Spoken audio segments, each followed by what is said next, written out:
Okay. Hi, calculus. Welcome to another fantastically fun video.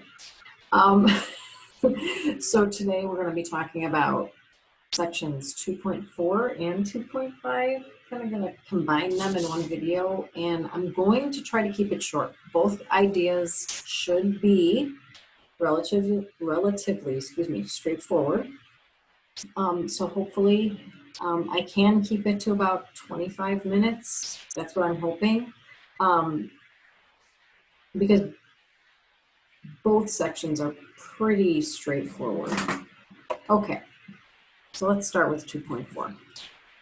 So I'm kind of combining it on your sheet if you want to take some notes along with me. I didn't make a separate official notes sheet for 2.5 because it is that easy.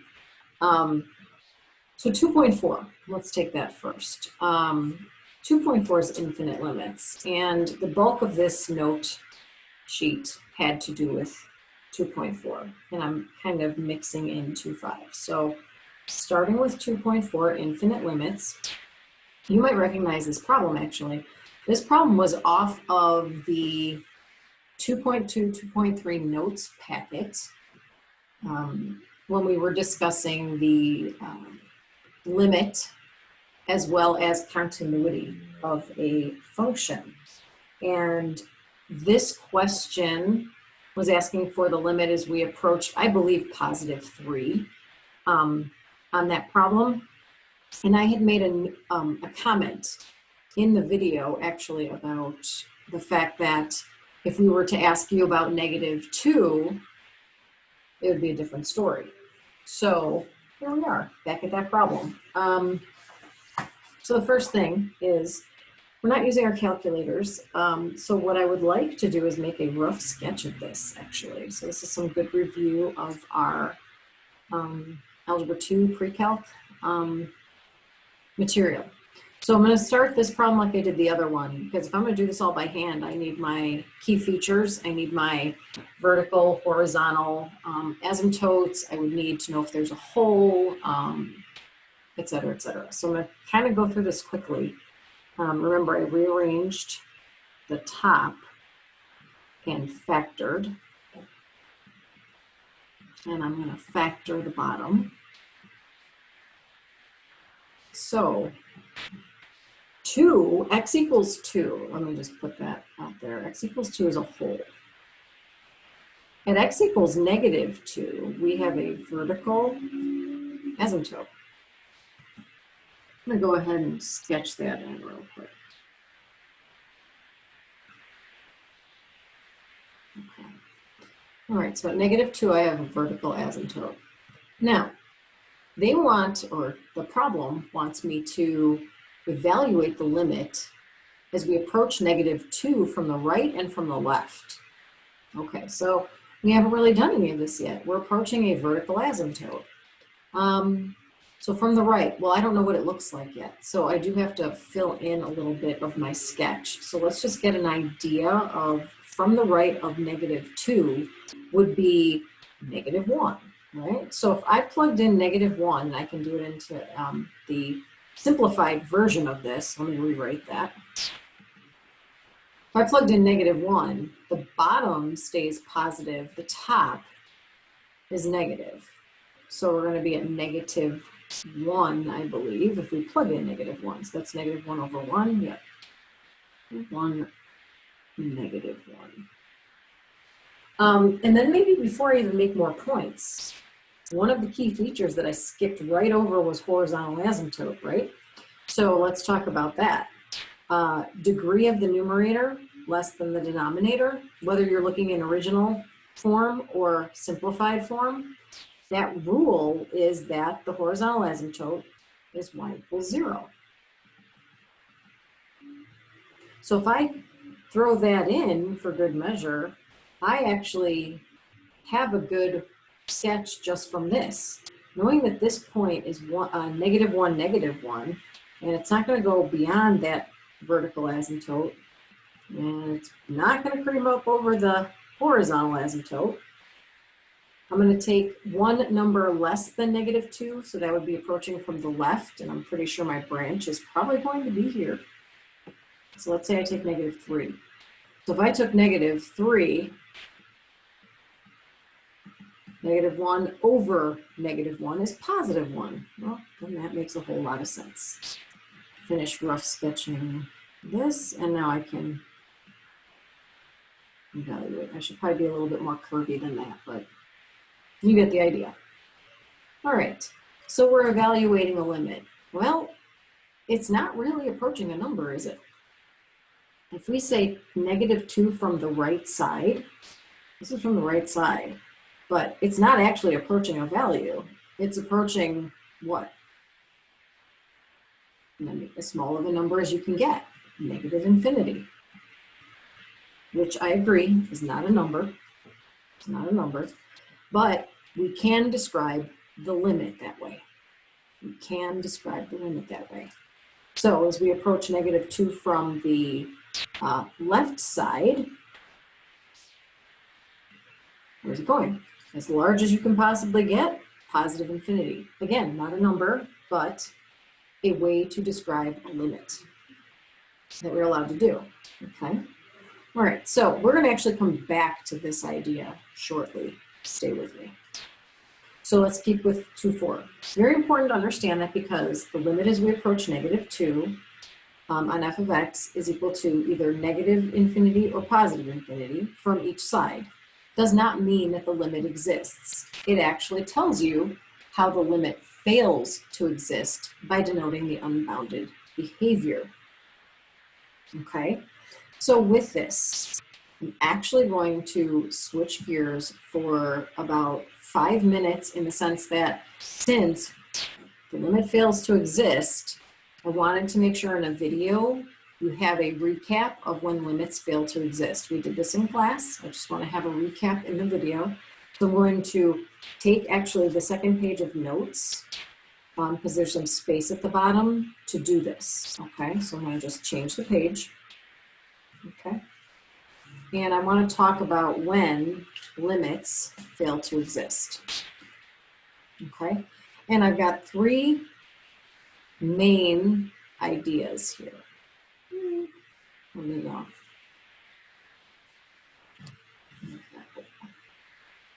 Is that good? Okay. It's giving you some time to write this down for yourself anyway, right? You can always pause me. Remember, you don't have to wait. You can just pause. Try to write furiously fast and get all crazy. You can just go ahead and while I'm doing this. Okay. All right, so when limits fail to exist. So when do they fail to exist? When there is no number satisfying the definition. So an example of this would be, I wrote on my paper in some permanent pen, an example of that would be something like the limit as we approach 0 on absolute value of x divided by x. So with these two, I'm going to go straight to a graph to make it faster. With this one, I want to talk about this one by hand because this comes up sometimes on some non-calculator materials in calculus. So what I'd like to do is actually make a quick rough sketch of what this could look like.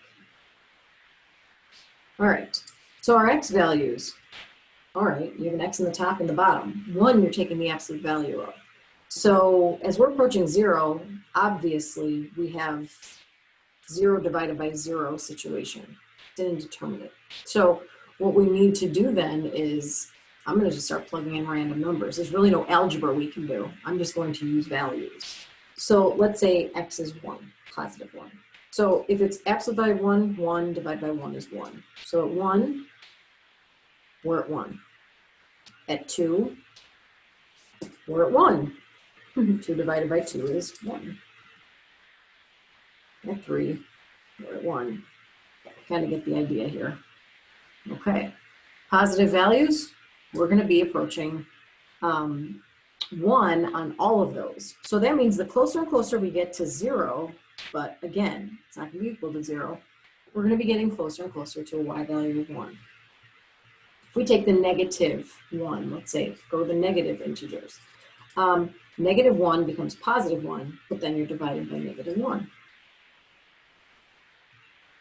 All right. That's when an example of when a limit fails to exist. So what would we say? What's our conclusion there? How would we phrase that? Okay. Fails to exist because f of x approaches different values from both sides, or right and left sides of c. See where I can fit this well. Okay. F of x approaches different numbers from the right and left sides of C. Okay.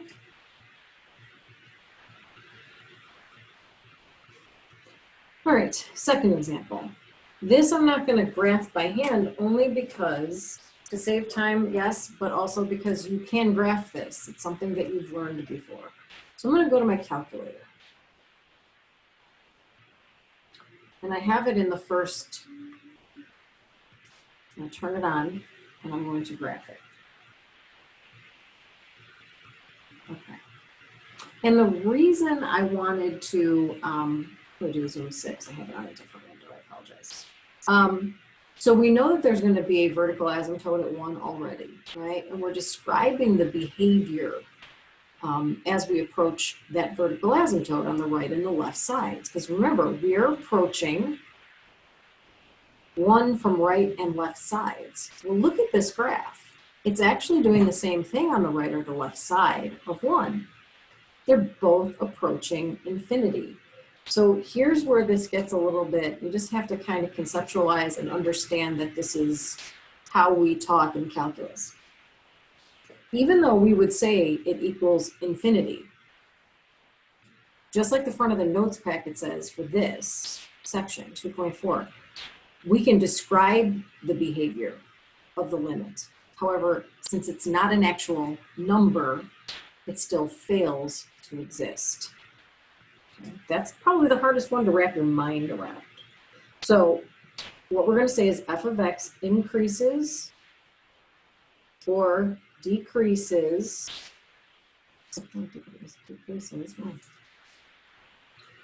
without bound as x approaches c. Okay, and we increase or decrease without bound as x approaches c. If you were asked this question, you would never have answer choices in a multiple choice situation of infinity as well as DNE.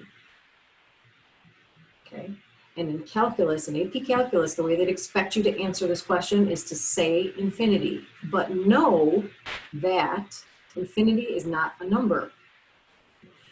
That means it doesn't satisfy the definition of the limit existing. Okay, that's probably the most conceptually difficult one to wrap your mind around. Okay. And then limit as we approach 0 on sine of 1 over x. So again, not something you have to be able to graph on your own. So we're going to look at the graph. Okay, so it's doing something in the middle there. I'm going to do a zoom 7. It spreads it out a little bit. So, okay, can't even tell. Looks like a, a heart monitor. Frequency, whatever you want to call it, but something weird's going on in the middle there. Okay, so just as a example, second trace 1, I'm going to do some calculating close to 0. So if I did 0.01, I get about negative 0.5.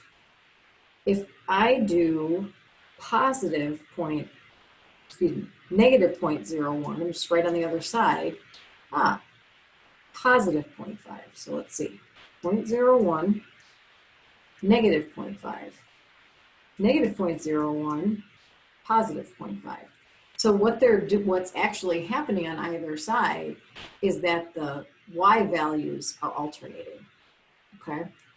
Which means you're not coming into the same number at all. And what we say is that's oscillating.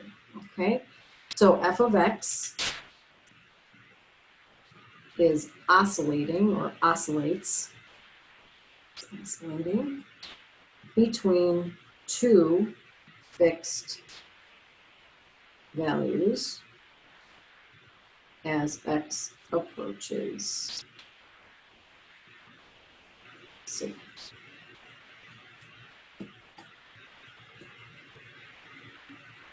Okay. All right. Okay. So I'm going to go back to our notes, and I'm actually going to go right up to the top of this page. The first part, you'll see the key of the notes, but some of that's a little bit of review. So I want to keep in line with 2.4 and 2.5 right now only. Okay. All right. So I'm actually going to do this for myself. There we go. Okay. So I actually drew some extra stuff over here as well. We'll get to that soon. All right, and we're not going to do every last one of these. We're going to do a couple of these because this is going to be analyzing without your calculator, okay? We will definitely do, I just want to look at my key real quick so I know exactly which one I want to do. I want to get a good example of each one. So we will do definitely we'll do A and B. We'll do A and B, and we can save C and D for class, okay? All right, so if we approach -1/2 from the right, I guess the key here would be to see what happens if you were to try to just plug in -1/2. For the sake of the video, I'm going to just kind of jump the gun and tell you, if we plugged in -1/2 at the moment, we are going to get 0/0, which would mean we need to do something else. And that -1/2 represents, well, I said already 0/0, so it represents a whole. If it just made a 0 in the denominator, then it would be our vertical asymptote. Okay, so I want to go ahead and try to algebraically get somewhere with this, okay? So I like this problem for a lot of reasons because it makes you factor. So let's do some factoring, okay? So I'm going to factor this. How do I know it's factorable? 6 times -1 is -6. Are there factors of -6 that would add up to +1? Yes, there are. And for 4 times -3, that gives you -12, excuse me. Do you have factors of -12 that would add up to -4? Yes, you got the 6 and the 2 working. Now, does that mean those are your numbers you're using? No, absolutely not. I'm just checking to make sure it's factorable. So I'm going to go with guess and check, people. Guess and check. So there's not a lot of mystery there, and there's not a lot of mystery there. Now we just kind of have to fill in. So I need a 6x squared, but I need it to add up to +x. So the only way that that's going to happen with these ones is the combinations of 3 and 2, right? So I have to have 3x in one. I have to have 2x in the other. But I need it to be a positive x. So I want the plus here, I want the minus here. And now I need 4x squared minus 4x. So you're going to need 2x, probably, right? Because if I put 2x here, I get the 6x, and then I'd have 2x here, and that would get me the 4x somehow. So I need 2x and 2x. All right, and I need it to be -4. So this one should be minus, and this one should be plus. Okay. If you need to review your factoring, please go ahead. Obviously outside of video time. All right, there's the whole. That's the -1/2. So what we need to do is I'm going to simplify this to 3x minus 1 over 2x minus 3. And we know we have a whole at -1/2. And since it's not an asymptote, I can now just plug in -1/2 to get that y value, the limit. Okay, so that's all that I'm required to do now. 3 times negative, oh, wait, a little bit bigger there, sorry about that.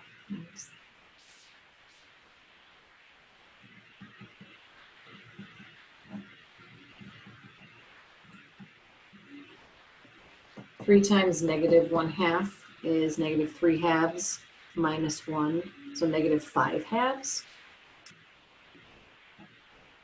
2 times -1/2 is -1 minus 3 is -4. So I'm going to make that times -1/4. So positive 5/8 is your limit. Okay. What's the good news? The good news is that I already have the same problem and its factor.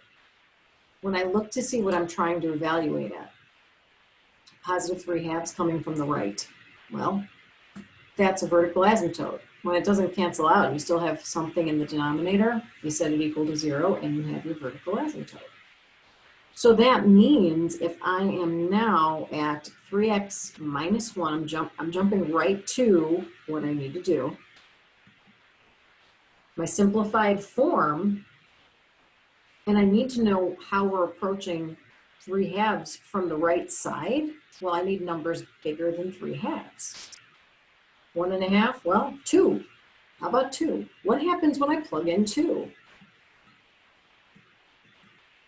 Okay, 6 minus 1, positive. 4 minus 3, positive. Does everybody see what I'm doing here? I'm generalizing. I don't need an actual number. I need to know if I'm positive or negative, because if it's an asymptote, my behavior is either positive or negative infinity. That's it.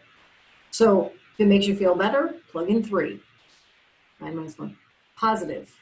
Plug in 3 in the bottom, positive. That would mean we are going to positive infinity. That's our behavior. That is our limit. Okay. All right. So, well, let's just do it. We're here. We're doing. Change my mind. Let's try this one. So now we're approaching 3/2 from the left. 3/2 from the left. Smaller than 1/2. 1. Positive in the top. Negative in the bottom. Negative infinity. Approaching 3/2. Both sides. We have a positive. We have a negative. We don't have agreement. Limits from left and right sides of 3/2 are not the same.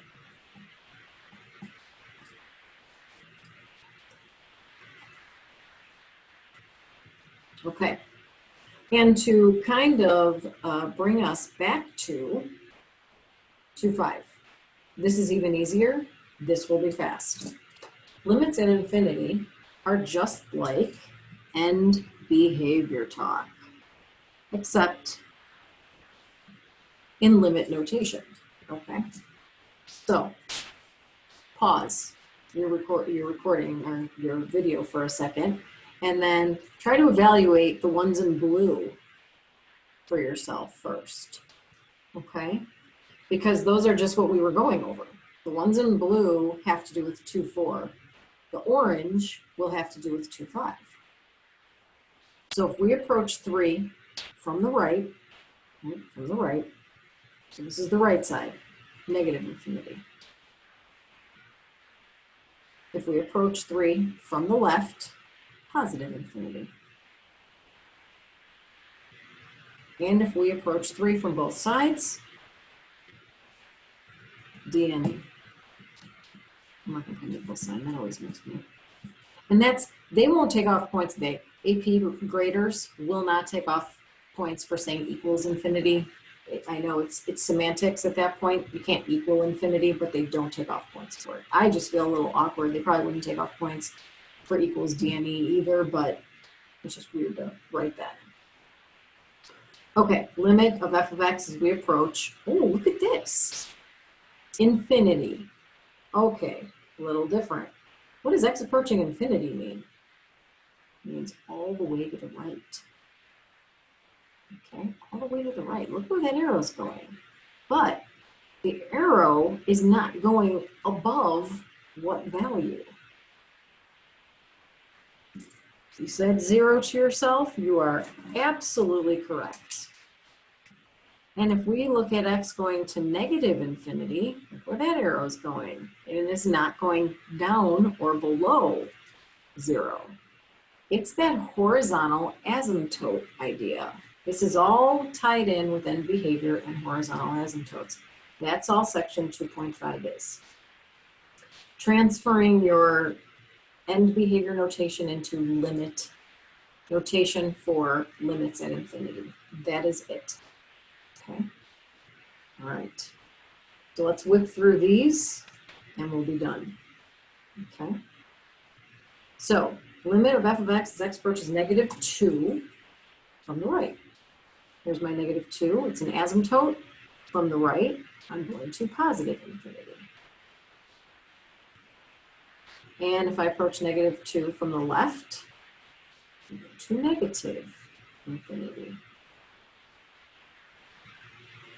And if I approach negative 2 from both sides, is d and e. They are not the same.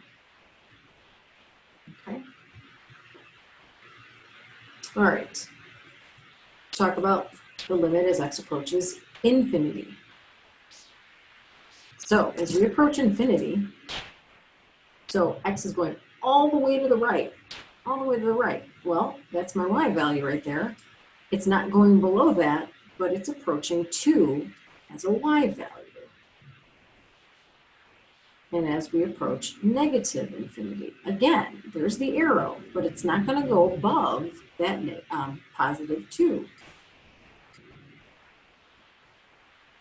Okay. It's not always going to be the same as you go to the positive infinity or negative infinity. There could be a different value. Okay. So let's take care of the blue first. Limit of f of x as x approaches 3. Well, it's not a vertical asymptote, right? It's just 3 on this graph. And what's that y value there? 0.75. So that's the limit.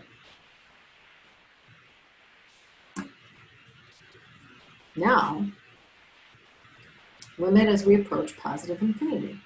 Well, that's this arrow right here. And that is this asymptote right here, this horizontal asymptote is at 1. And as we go to the left to negative infinity, what's this one approaching? What y value? Negative 1. Okay. All right, so I'm going to cut myself off right now because I could say more, we could do more, but that was enough for the video. You're welcome to try some of the problems on the front page, but we could also might be going over a couple of those as warm-ups and or in class problems. He will be posted though with all of the answers. Okay. All right. See you in class.